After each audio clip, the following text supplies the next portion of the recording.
तपति तपनो वाति वातः समिन्धे वहनिर्दधते धरणिरुदधे लङ्घते नैव वेलाम् सोऽयं श्रीमान् निखिलजगताम् अन्तरात्मावतीर्णो धर्मं रक्षन् दिशतु कुशलं स्वामिनारायणो नः।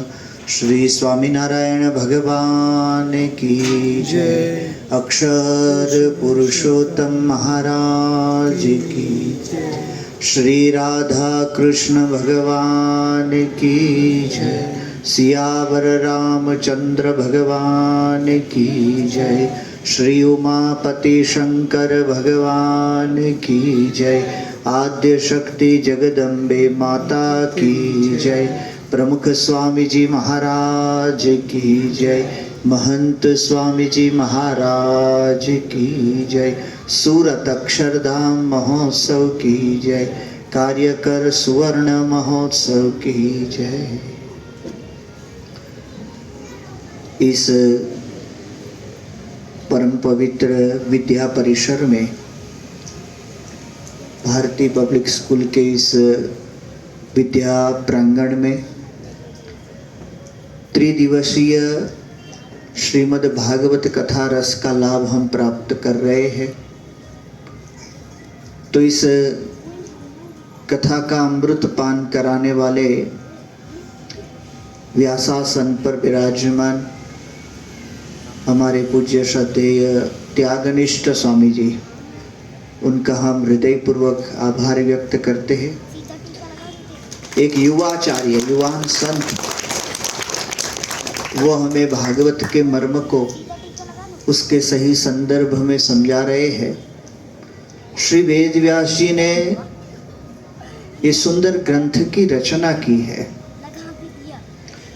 विलक्षणता भागवत की ये है कि आज पूरे संसार के अंदर हम कृष्णमय बने हुए हैं। कृष्ण की कथाओं सुनते हैं, कृष्ण के चरित्र सुनते हैं।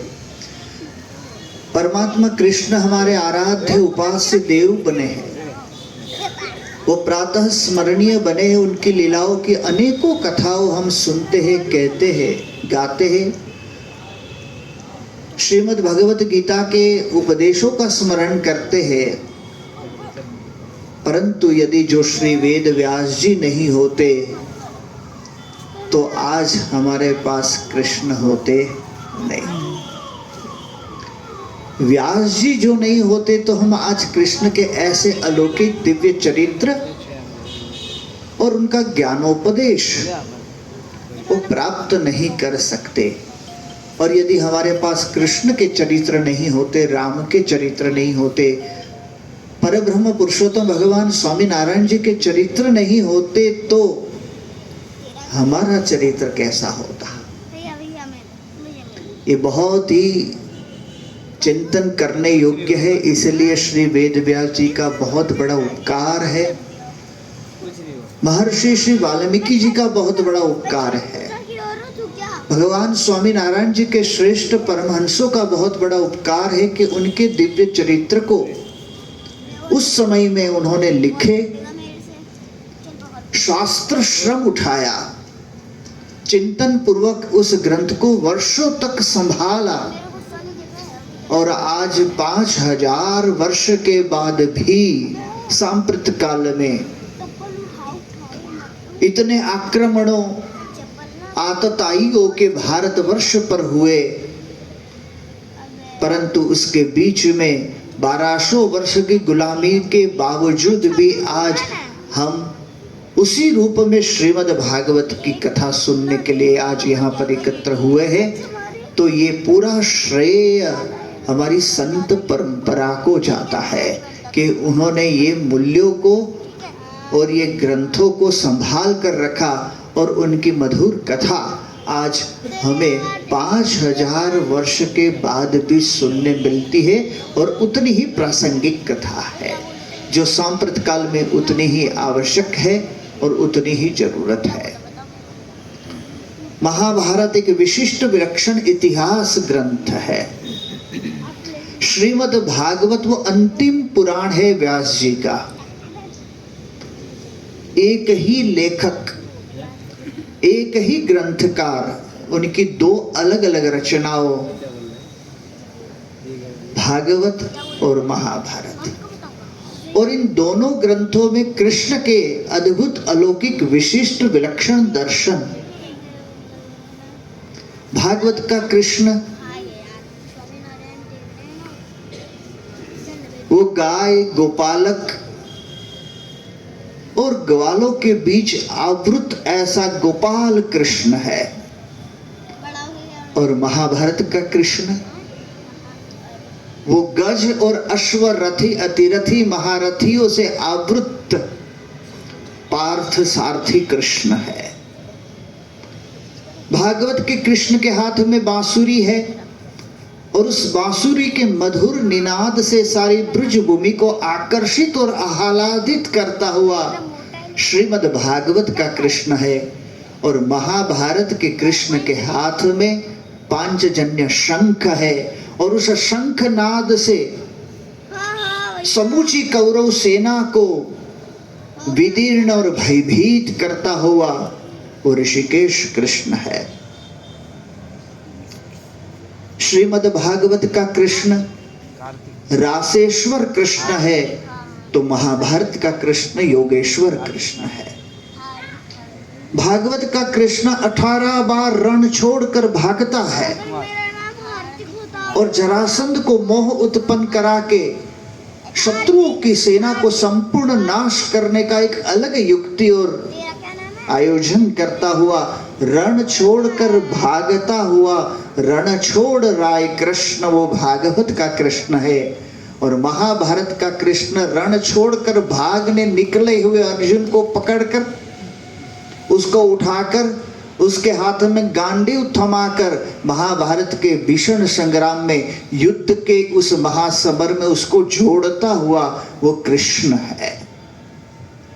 कृष्ण एक ही है, उसके दर्शन अलग अलग। व्यास जी ने दो अलग अलग पहलू ऐसे कराए हैं।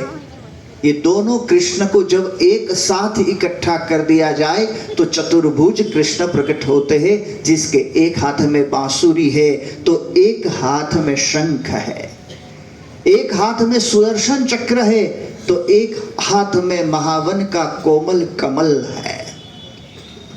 ऐसे कृष्ण का एक विलक्षण दर्शन जब मां देवकी जी को भगवान कृष्ण के प्रागट्य से पूर्व ही हो गया, तब माता देवकी समझ गई कि लीला पुरुषोत्तम परमात्मा कृष्ण एक अलग विशिष्ट विलक्षण अनोखी लीला करने के लिए मेरी कोख को इस संसार के अंदर सबसे सौभाग्यवती माता के रूप में गौरव प्रदान करने के लिए प्रकट होने वाले हैं।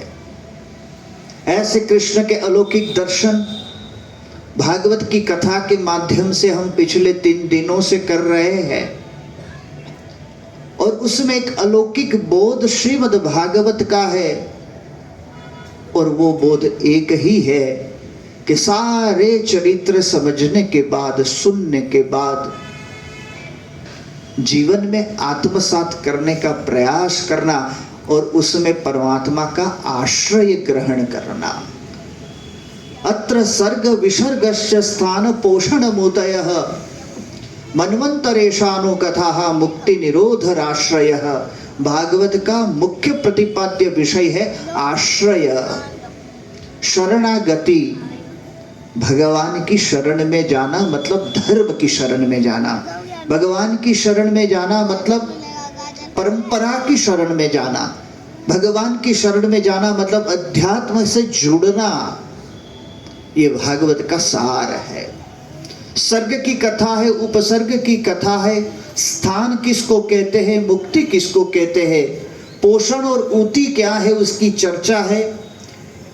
ईशानु कथा अर्थात अवतारों की कथा की बहुत विस्तृत चर्चा श्रीमद् भागवत में कही है, और मनवंतर कथा मतलब मनु आदि राजाओं की परंपराओं का भी दर्शन श्रीमद् भागवत ने कराया है। परंतु ये सब कुछ करने के बाद अंत में समझना इतना है कि ये सब कुछ समझकर भगवान का आश्रय करना, मतलब संस्कृति से जुड़ना, परंपरा से जुड़ना, अध्यात्म से जुड़ना। पूज्य त्यागनिष्ठ स्वामी जी ने यमलार्जुन के मोक्ष की कथा बहुत सुंदर कही और उस उखल लीला के अंदर उन्होंने समझाया कि परमात्मा श्री कृष्ण ने जड़ समेत अर्जुन के वो युगल को, अर्जुन के वो वृक्ष, 2 वृक्षों को जड़ समेत उखाड़ दिए, उनको मोक्ष प्रदान किया। और वो कुबेर